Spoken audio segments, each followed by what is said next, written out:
Many South Africans want the fuel price relief extended.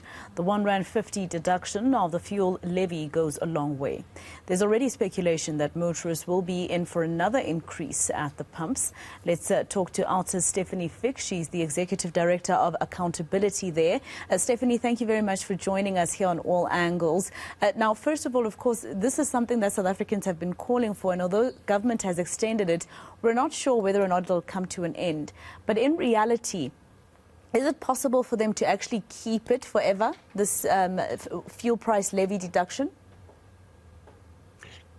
Well, we believe the answer is yes. Although this reprieve that we are feeling with this R1.50 is costing the fiscus an enormous amount of money, we believe that it really is time for government to look at their expenses. In other words, give us as motorists the reprieve and go find the money by cutting your expenses somewhere else. I mean, don't go and fetch it from, the education department or our health department, but let's go and look at, for example, expenses like entertainment, like the whole government salary expense, it's bloated. So instead of re-implementing this R1.50 while the oil price is skyrocketing, is go look for the answer somewhere else. And, we're hearing of things, for instance, such as the Minister of Energy, Gwede Mantashe, telling Parliament that a country like Russia will soon be selling its oil at a much less price, and this would assist us, etc.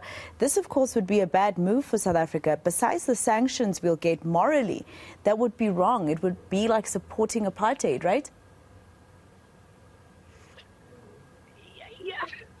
Yeah, I mean, I hate it when we discuss these things and they always make it, sort of political. I think the reality we all face is that, firstly, the levies. Let's just talk about the levies. I wonder how many motorists realizes that of the 23 Rand, and possibly I think we estimate that the fuel price is going up to 25 Rand. Of that, around 10.69 if you include the R1.50. It's just levies.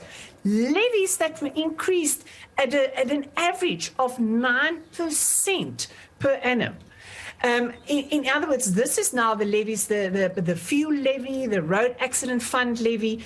So our fuel price is although high and directly linked to whatever is happening in the world, that is not necessarily the biggest problem.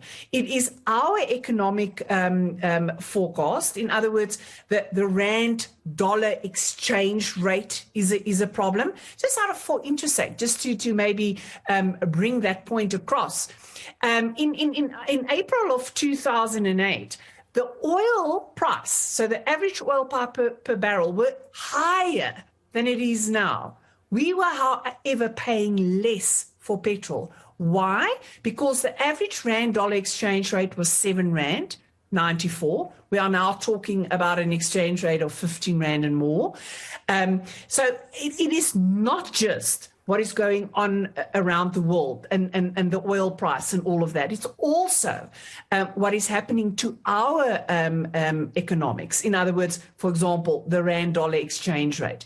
And then the fact that we've just increased these levies over the years, like I said, I mean, it's 11% over 14 years for the retail margins, wholesale margins, and all of that. The RAF levy was increased for 12.5% over 14 years. It was just, I mean, when is the last time you got 14% increase on your salary? Now that got out of hand. So now we're sitting with the reality that it's easy money for government, because, I mean, you can't go to the petrol station and say, okay, I'll only pay for the fuel. I'm not going to pay for the levies. But we are faced with the reality that people cannot afford this. And it has an impact on all levels of the communities, on all levels. Everything goes up when the petrol price goes up. And I really think that government must look towards themselves and find an answer, reduce expenses so that we can keep the fuel price low enough for motorists. And I mean, a country like Botswana is doing it. I mean, petrol there is quite affordable.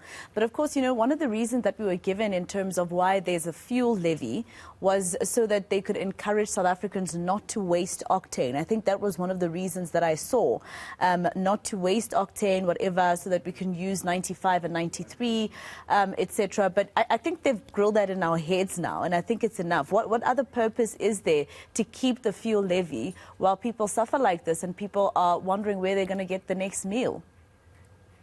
Exactly. And this is also, that's why, you know, can't we look a little bit at government's budget? Because this is easy money. Let's be honest with ourselves. I mean, we all need petrol, and for the same reason, we need to keep the petrol price low because everybody uses it.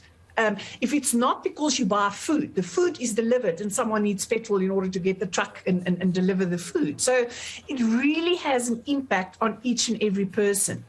And because it's easy tax, it's easy to increase. But I really think it is time that, you know, as South Africans, we get some type of just a reprieve because everything is going up.